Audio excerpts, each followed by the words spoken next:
उसके 11वें बाब में से उसकी 17वीं आयत से, बस यीशु बैतनिय्याह में आया और उसे 4 दिन का कब्र में रखा हुआ पाया। बैतनिय्याह यरूशलेम के नज़दीक तकरीबन 15 गलबे के फासले पर था और बहुत से यहूदी मार्था और मरियम के पास आए थे ताकि उनके भाई की बाबत उन्हें तसल्ली दे। मार्था ने जो ही सुना कि यीशु आ रहा है तो उसे मिलने को गई, मगर मरियम घर में बैठी रही। मार्था ने यीशु से कहा, ऐ खुदावन, अगर तू यहाँ होता तो मेरा भाई ना मरता। और मैं जानती हूँ कि अब भी तू खुदा से जो कुछ मांगेगा खुदा तुझे देगा। यीशु ने उससे कहा, तेरा भाई जी उठेगा। मार्था ने उसे कहा, मैं जानती हूँ कि वो यौम आखिर को क़यामत में जी उठेगा। यीशु ने उससे कहा, क़यामत और जिंदगी मैं ही हूँ। जो मुझ पर ईमान लाता है, अगरचे वो मर गया हो तो भी जिंदा रहेगा, और जो कोई जिंदा है और मुझ पर ईमान लाता है वो अब तक कभी ना मरेगा। क्या तू इस पर ईमान लाती है? उसने उसे कहा, हाँ ऐ खुदावंद, मैं ईमान ला चुकी हूँ कि तू अल मसीह इब्ने खुदा है जो दुनिया में आने वाला था।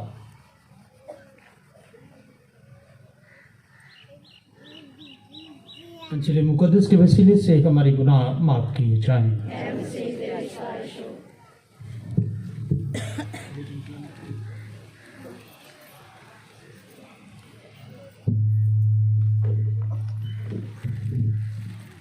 मुझसे खुदा में मेरे अजीज भाइयों बहनों, प्यारे बच्चों बुजुर्गों, आज हम फातिमा कलीसिया के साथ मिलकर शहर खामोशा में आए हैं, जहां पे हर लम्हा खामोशी होती है। और जब भी हम कब्रिस्तानों की तरफ आते हैं या शहर खामोशा की तरफ आते हैं तो एक बहुत बड़ा सबक जो हमें सिखाया और सीखने के लिए मौका मिलता है, और जितने भी यहां पर सोए हुए हैं वो एक बहुत बड़ा सबक हमारे लिए छोड़ते हैं। शायद हिकमत की किताब बड़ी खूबसूरती के साथ उन तमाम मुकद्दसीन की जिंदगी, उनके बारे में हमें आगाह करती है। और वो कहता है कि वो रूहें, वो लोग जो इस धरती पर अच्छी, पाक और पवित्र जिंदगी गुजारते हैं, जो अपने आप को, अपने ताल्लुक को अपने खुदा के साथ जोड़ लेते हैं, वो हमेशा की जिंदगी के वारिस बन जाते हैं। वो हमेशा की खुशबूदी को हासिल कर लेते हैं, वो हमेशा की मोहब्बत को पा लेते हैं, वो खुदा के रहम का तजर्बा करते हैं।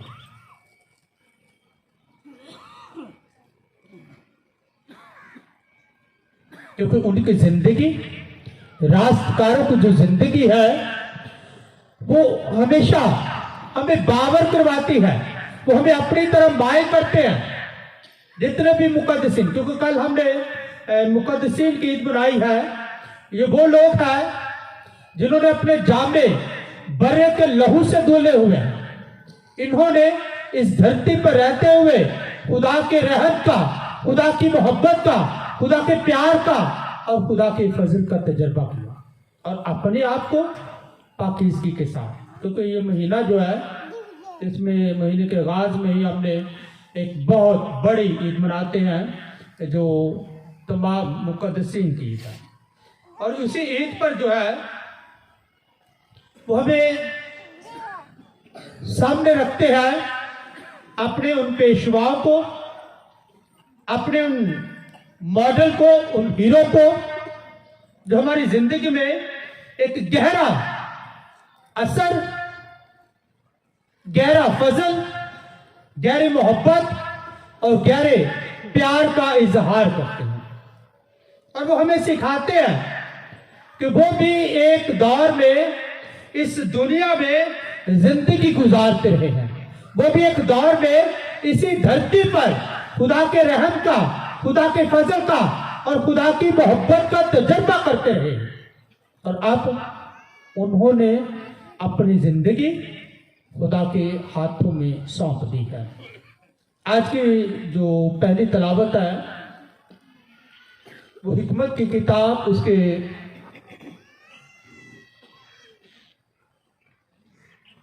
4 बाब में से ली गई थी और उसकी 7वीं आयत में जहां पे लिखा है कि रास्ता अगर जो उसे जल्दी मौत आए फिर भी राहत और करार पाएगा। रास्तबाज इस पे काफी दफा हम बात कर चुके हैं कि जो इस धरती पर रहते हुए रास्ते के साथ चलता है, वफादारी के साथ चलता है, ताबे फरमानी के साथ चलता है और उस हुक्म को मानता है जो खुदा कहता है। आपको मीर लाजर की मिसाल याद हो गई, लाजर और मीरजादा की मिसाल, और उसमें भी यही सवाल उठाया जाता है। गरीब लाजर जब मीरजादा उसे खुदा के गोद में देखता है, खुदा के रास्तबाज बंदों में देखता है, तो वो क्या करता है, क्या खुदावन यहां से किसी को भेज ताकि वो मेरे रिश्तेदारों को बता सके कि मैं वो बच सके। तो खुदा के कलाम में क्या लिखा है कि खुदा ने क्या जवाब देता है कि उनके पास तोरे सहायफ अब्दिया और कलाम मुकद्दस मौजूद है, उसके मुताबिक जिंदगी गुजारे, उसमें जिंदगी गुजारे, उसको अपनी जिंदगी का हिस्सा बनाए। अब इसीलिए अब अक्सर औकात ये बात कहते हैं ये खुदा का जिंदा कलाम है, और जिंदा और मुअस्सर तब होता है जब हम इसे अपनी जिंदगी का हिस्सा बनाते हैं, जब हम ये जान लेते हैं, ये ठान लेते हैं कि मैंने अपनी जिंदगी बेगुनाह गुजारनी है, बुराइयों से पाक रहना है, बुराइयों से नफरत करनी है, मैंने अपने आप को रास्तकार बनाना है। बेशुमार मुकद्दसीन इस बात का आइंदा देते हैं, इस बात का ऐलान करते हैं, इसकी बात की तरफ मतवज्जो करते हैं और वो कहते हैं कि इसी जिंदगी में हमें रास्तबाज या मुकद्दस होने का मौका दिया जाता है। अगर हम उस मौके से फायदा उठाना चाहते हैं, उस मौके को अपनाना चाहते हैं और अपने आप को रास्तबाजों में गिना जाना चाहते हैं, जितने भी यहाँ पे सोए हुए हैं ये भी हमारी तरह थे। जैसे आज हम बैठ कर पाकमास कर रहे हैं यहाँ पे इनके सामने, कल अगर पिछले चंद दिन पहले, चंद साल पहले, चंद घंटे पहले, जैसे खुदा के कलाम में लिखा है कि खुदा के नजदीक एक दिन 1000 साल के बराबर है, तो फिर हमारी जिंदगी कितनी बनती है? 1000 साल एक दिन के बराबर बनती है उसकी, तो हमारी 60, 70, 80 साल तो चंद मिनटों की बात है। जिंदगी पलक झपकते गुजर जाती है। जिंदगी के मतलब बहुत सारे मुफक्किरीन ने, शायरों ने बहुत कुछ लिखा। कोई कहता है कि ये पानी का बुलबुला है, कोई कहता है ये बखरात बनकर उठ जाती है। यानी हर शायर, हर मुफक्किर अपने तरीके से जिंदगी को देखता है, लेकिन मेरे चीजों मोहम्मद से ही ईमानदार इस जिंदगी को कैसे खुदा के हाथों में सौंप सकते हैं, कैसे खुदा के हाथों में अपने आप को पेश कर सकते हैं।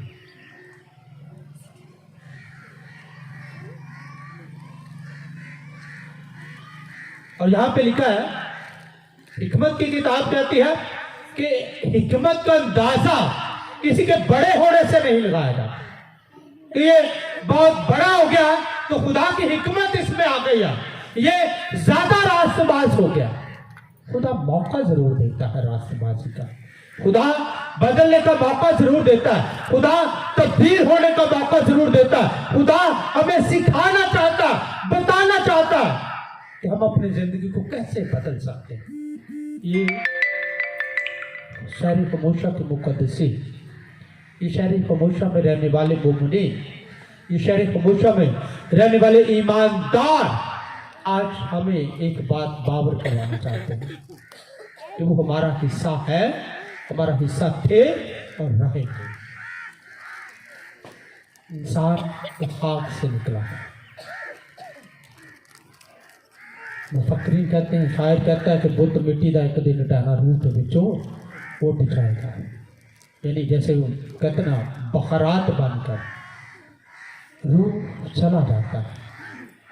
अब अक्सर बात हम अपने जिस्म को पालने पोषने के लिए हर तरह का वो अमल करते हैं जो हमें दरकार होता है।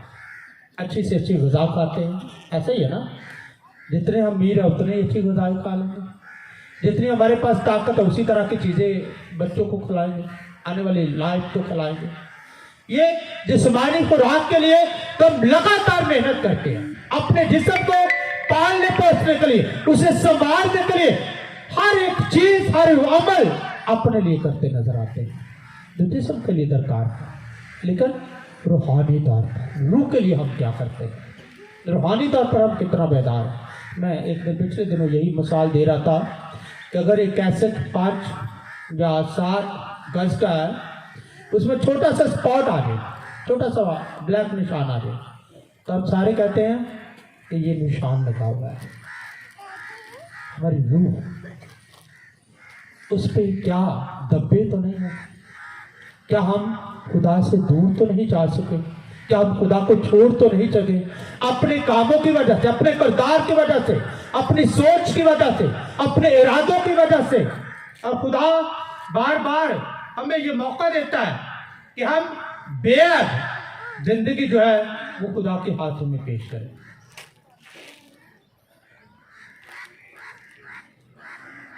यहां पे लिखा, बस जो रास्तकार है और खताकारों के दरमियान जिंदगी गुजार कर मुंतकिल हो गया, बस वो उठा लिया गया ताकि बदी उसकी अकल को बदल ना डाले और फरेब उसकी रूह को गुमराह न कर दे।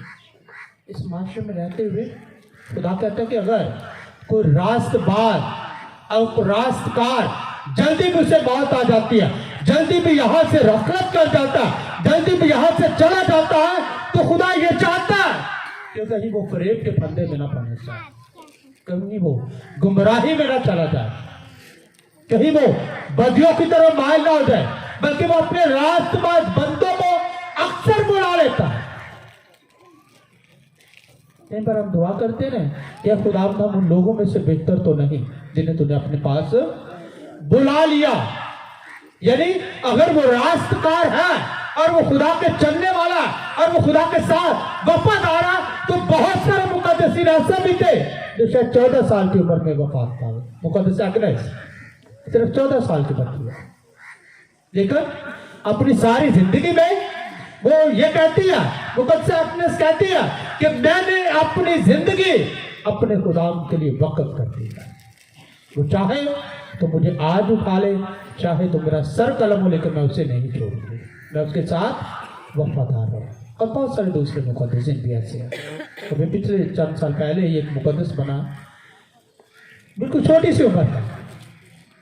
तो खुदा बेशक रास्तबाज छोटी उम्र में भी खुदा के पास चला जाता है, छोटी उम्र में भी खुदा बुला लेता है। खुदा चाहता है कि वो वफादारी के साथ जिंदगी बचे।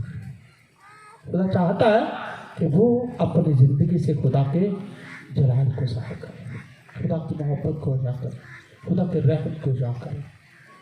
आज की दूसरी तलावत में मुकद्दस पौलुस रसूल फरमाता है तस्सलुनीकियों के नाम खत में कि भाइयों, उनकी बाबत जो सो गए हैं, जो चले गए हैं, ना वाकफ ना रहो।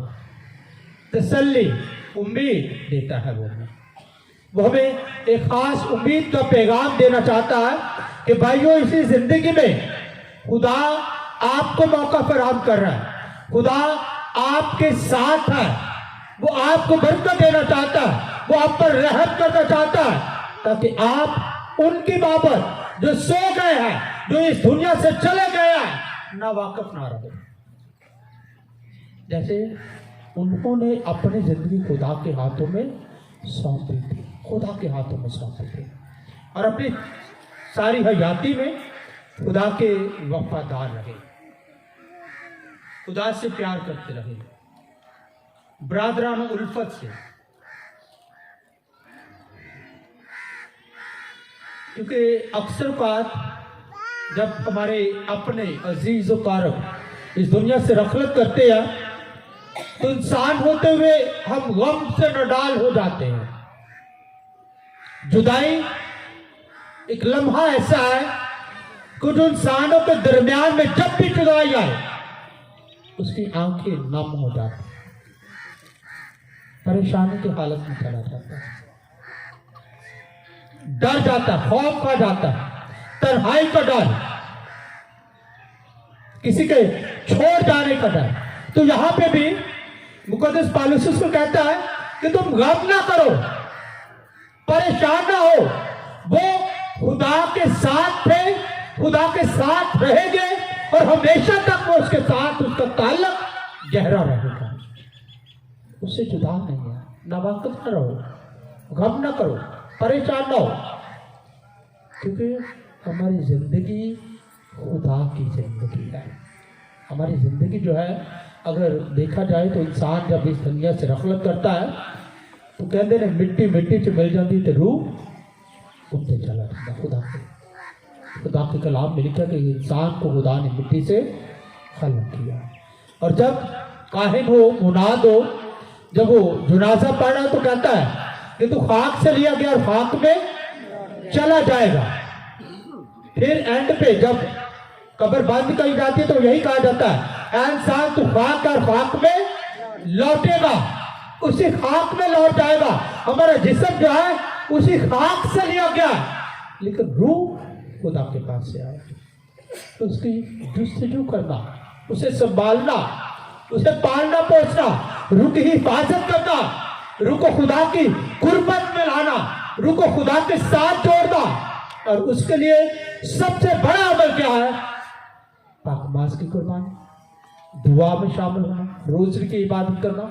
ये इबादत वो जरिया है जो हमें खुदा की तरफ लेके आता है। इबादत हमें खुदा की सिमत मिलाती है, और यीशु मसीह का वादा ये आज आप सबों को साफ और वाज़े खुदा यीशु मसीह फरमाते हैं। उनको तो यूहन्ना में कहता है, जो मेरा बदन खाता और मेरा खून पीता वो भी जिंदा रहता है, दूसरों को लिए नहीं। हम कई बार वो कभी कभार बेशक परेशानी जो है, दुनिया में जितने भी इंसान आए हैं, जब भी कोई उनका अपना छोड़ता है, कोई रिश्तेदार छोड़ता है, आंखें नम जरूर होती है, लेकिन ना उम्मीद नहीं होती। ईमान में वफादार रहते हैं, ईमान में साबित कदम रहते हैं, ईमान को नहीं छोड़ते। बल्कि हम भी कई बार अय्यूब की तरह कहते हैं कि तूने दिया तूने लिया, तेरा नाम मुबारक है। इसलिए ना उम्मीदी नहीं है। ठीक है, हमारा रिश्तेदार था, हमसे प्यार करता था, हमारे साथ वफादार था, वो शोहर था या बहू थी या खामद था या बाप था या माँ थी या बेटा था या बेटी थी, कोई भी ताल्लुक है, कोई भी रिश्ता हमारे उसके साथ है, लेकिन ना उम्मीद नहीं होते। ठीक है, चंद दिन के लिए शायद हमसे नाराज जरूर होते हैं, लेकिन फिर खुदा खुद ही हमें संभालता है। जो जख्म आता है उसके लिए वो खुद ही मरहम भी मुहैया कर देता है, वो हमें रहाई भी देता है, उस गम से भी वो खुद निकाल देता है। वो खुद हमारा परवरदिगार है।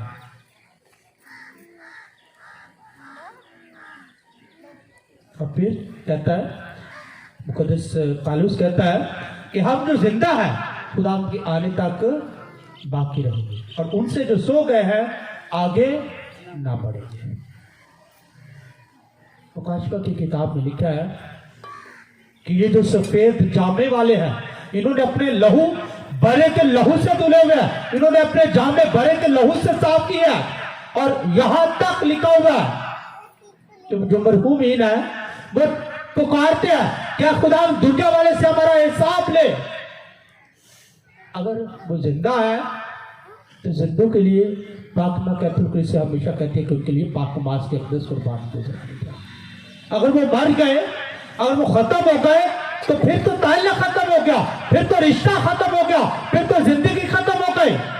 और यहाँ पे अगर आज की इंजील मुकद्दस का मुताला करें, मुकद्दस यूहन्ना अपने 11वें बाब में खुदा यीशु मसीह फरमाते हैं, जब मरियम और मार्था के मिलते हैं तो मार्था यही अल्फाज कहती है, ए खुदावन अगर तू यहां होता तो मेरा भाई ना मरता। यानी यीशु के होने से इंसान जिंदगी पाता। कभी पिछले दिनों एक गीत आया था कि जिंदगी च तू ना हो जीने का स्वाद। अगर उस जिंदगी में यीशु आ जाए, यीशु डेरा ला ले, तो फिर जिंदगी तब्दील हो जाती है, फिर इंसान बदल जाता है, फिर सोच बदल जाती है, फिर ख्यालात बदल जाते हैं, फिर अब जिंदगी को पा लेते हैं। मुकद्दस पौलुस कहता है कि जीना, इस दुनिया में रहना, मेरी रूह आहे बढ़ती है, मेरी रूह आहो पुकार करती है कि कब मैं खुदा का दीदार कर सकूं, कब खुदा से मिल सकूं। वो कहता है कि यहां से जाना मेरे लिए नफा का सौदा है। इस धरती पर मेरी रूह आके पुकार करती है। मुकद्दस कहता है कि हमारी रूह ऐसे ही है जैसे पिंजरे में हम परिंदे को कैद करते हैं, और वो बार बार फुड़कता है, वो बार बार चलाता है तो मुझे कैद से बाहर करो, और जो रूहें चली जाती है। अब कलीसिया इसके बारे में कहती है, वो रूहें 2-3 तरह का मतलब ये कहा जाता है। पहली इंसानी जो हमारी बदनी हालत है, दूसरी तराफी हालत, यानी यहाँ से जो बरसक की हालत है उसमें जाना, और तीसरी हालत जो हमेशा अब्दियत की हालत है, जो खुदा के साथ हमेशा तक रहेगी।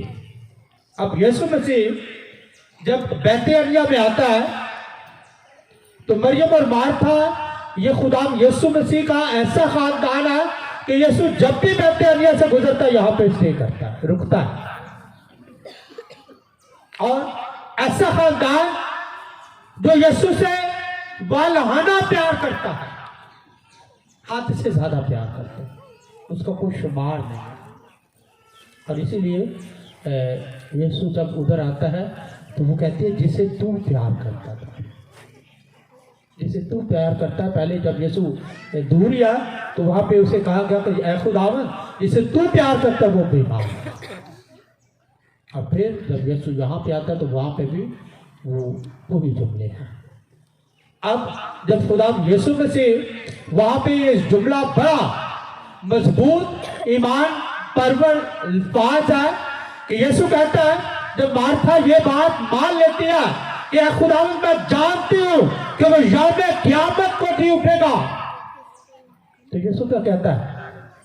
यीशु अल्फाज आज हम सबके लिए बड़ा ईमान से बड़े अल्फाज है। यीशु कहता है क़यामत और जिंदगी मैं, क़यामत और जिंदगी मैं हूं, और जो मुझ पर ईमान लाता है, ईमान लाना आसान नहीं है। ईमान लाने के लिए क्या करना पड़ता है? हर रोज अपनी स्लीप उठाई और यीशु के पीछे चलना पड़ेगा। ईमान सिर्फ ये नहीं कि मैंने बपतिस्मा हासिल कर दिया, बच्चे ने बपतिस्मा हासिल किया, जिदो बड़ा हो गया निकाह कराए, और जिदो मरहूम हो गया फिर चर्च जनाजे लाते आगे। बहुत सारे लोग ऐसे भी हैं कि जो इन 3 दिनों में आते हैं, ये सैक्रामेंट के वक्त जो है वो आते हैं, अल्तार की तरफ आते हैं, वरना वो सारी जिंदगी खुदा से दूर भागते हैं। मेरे चीजों, ये वो धरती है जहां पे आज बैठकर हम ये कह सकते हैं कि पहले ये चलेगा कल हम जाएंगे। ये भी हमारी तरह थे, खूबसूरत थे, जवाब थे, हिकमत से मामूर थे, इल्म से मामूर थे, बड़े बड़े नामवर शख्सियत, ऐसी ऐसी शख्सियत आई है इस धरती पर को जो कहती थी मैं पूरी दुनिया पता करना चाहती हूँ, लेकिन आज का बड़े बड़े सूर में आए जो कहते थे हम पैर रखे थे जो कहे वो हो जाए। हम दुनिया को बदल देते हैं। वो मुफक्कर हो, वो थियोलॉजन हो, वो फिलोसफर हो, यानी जितना भी इल्म रखते हैं वो सारे के सारे मिट्टी में चले। कल हमने देखा जामी की किताब में लिखा है कि पैदाइश से मौत का दिन बेहतर है।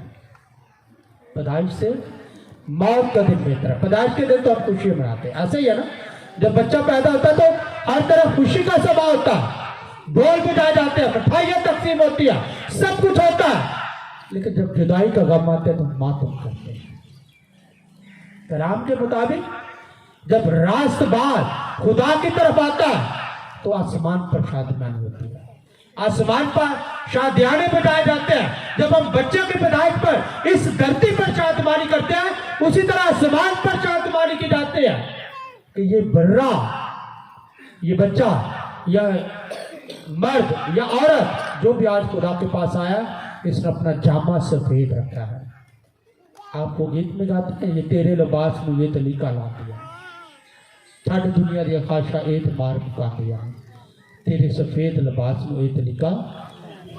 अब सफेद लिबास हर वो बच्चा और वो बच्ची बपतिस्मे के वक्त उसे सफेद जामा पहनाया जाता और उसे कहा जाता इस जामे को हमेशा की जिंदगी में बेदाग लाना, बेदाग लाना, बेदाग खुदा की नज़रों में पेश करना। और इसीलिए कैथोलिक ईमानदार जनाजे के वक्त कफन सफेद दाग, बपतिस्मा जनाजे की रस्मात में मुकम्मल होता है।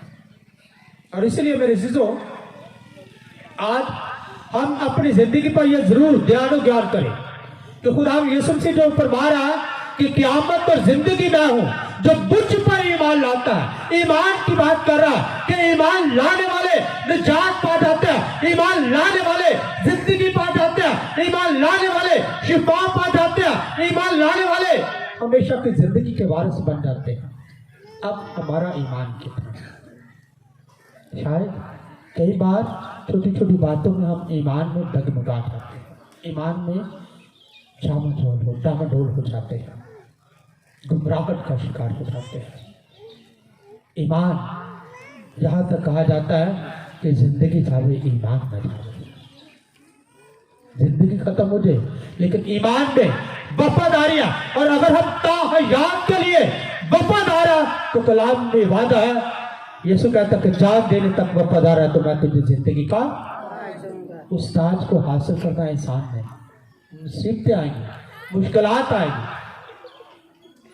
ईमान में आजमाए जाएंगे, ईमान में छांटे जाएंगे, फटके जाएंगे, लालच आ सकता है। फरेबी का काम क्या है? शैतान फरेब की तरह हमें मोहतरम जान से दे सकता कि तू मेरी तरफ आ, मैं तुझे ये दे दूंगा। अगर याद हो कि जब यीशु वो ऊपर लेके जाता है पहाड़ पर तो क्या कहता है?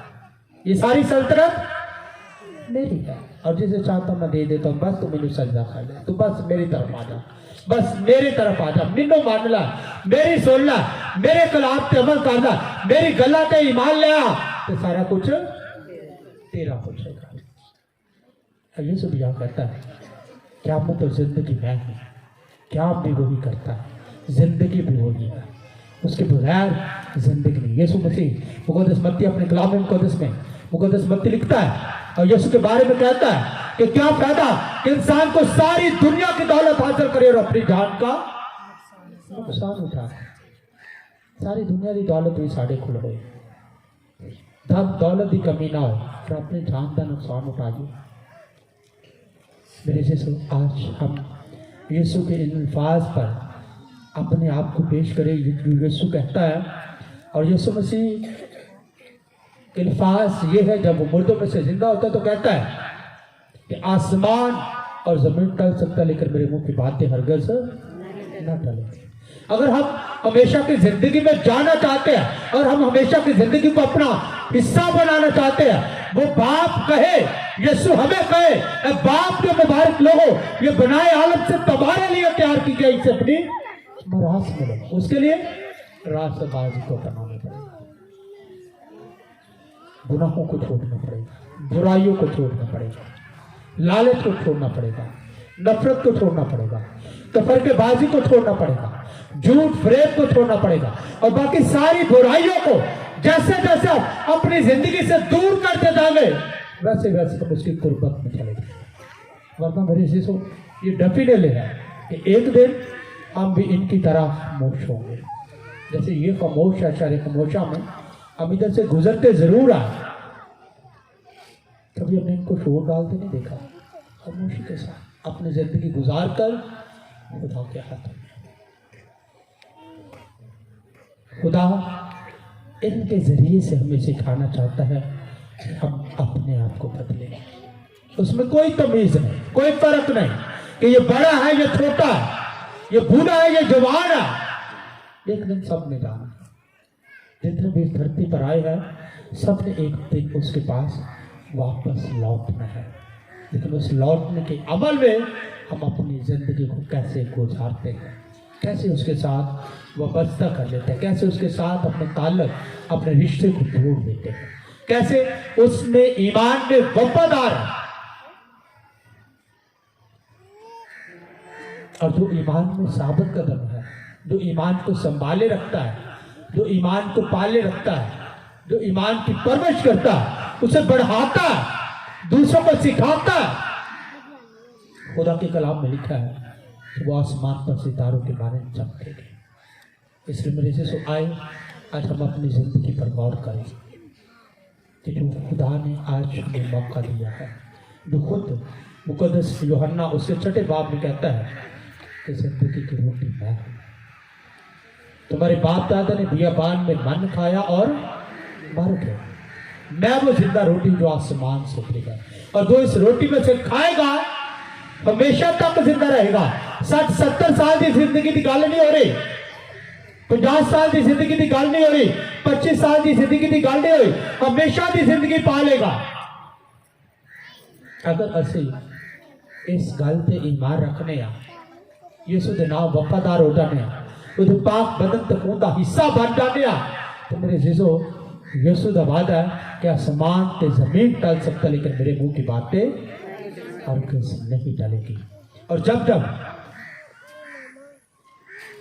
वो कहते बाप दादा की तरह जो खाएगा हमेशा तक जिंदा है, और फिर उसके साथ वादा करता है वो मुझ में कायम रहेगा। उस तरह नहीं जिस तरह डाली की तरफ फेंक दिया जाता, बल्कि हमेशा तक मुझ में कायम रहेगा। और जो मुझ में कायम रहेगा, जो मेरे बदन और खून का हिस्सा बनेगा, मैं उसे यौम आखिर में फिर जिंदा करूंगा। ये सिर्फ उनके साथ यीशु का वादा है, उसका अहद है, जो उसके बदन और खून का हिस्सा बनते हैं, जो उसके साथ वो बचता रहता है, उसके ताल्लुक जोड़ते हैं, उसके साथ रिश्ता बना लेते हैं।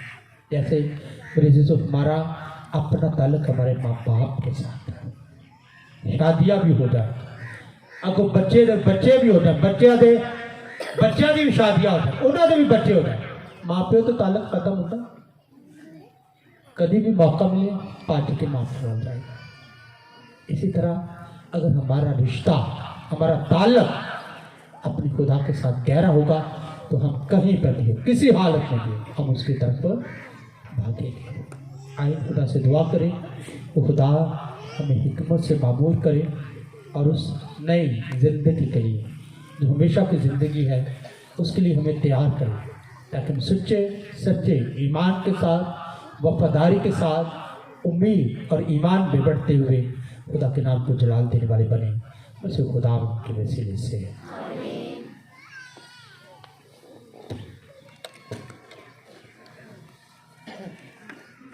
ऐसे तो हम सब खड़े होकर अपने ईमान का इकरार करें। रसूलों का अकीदा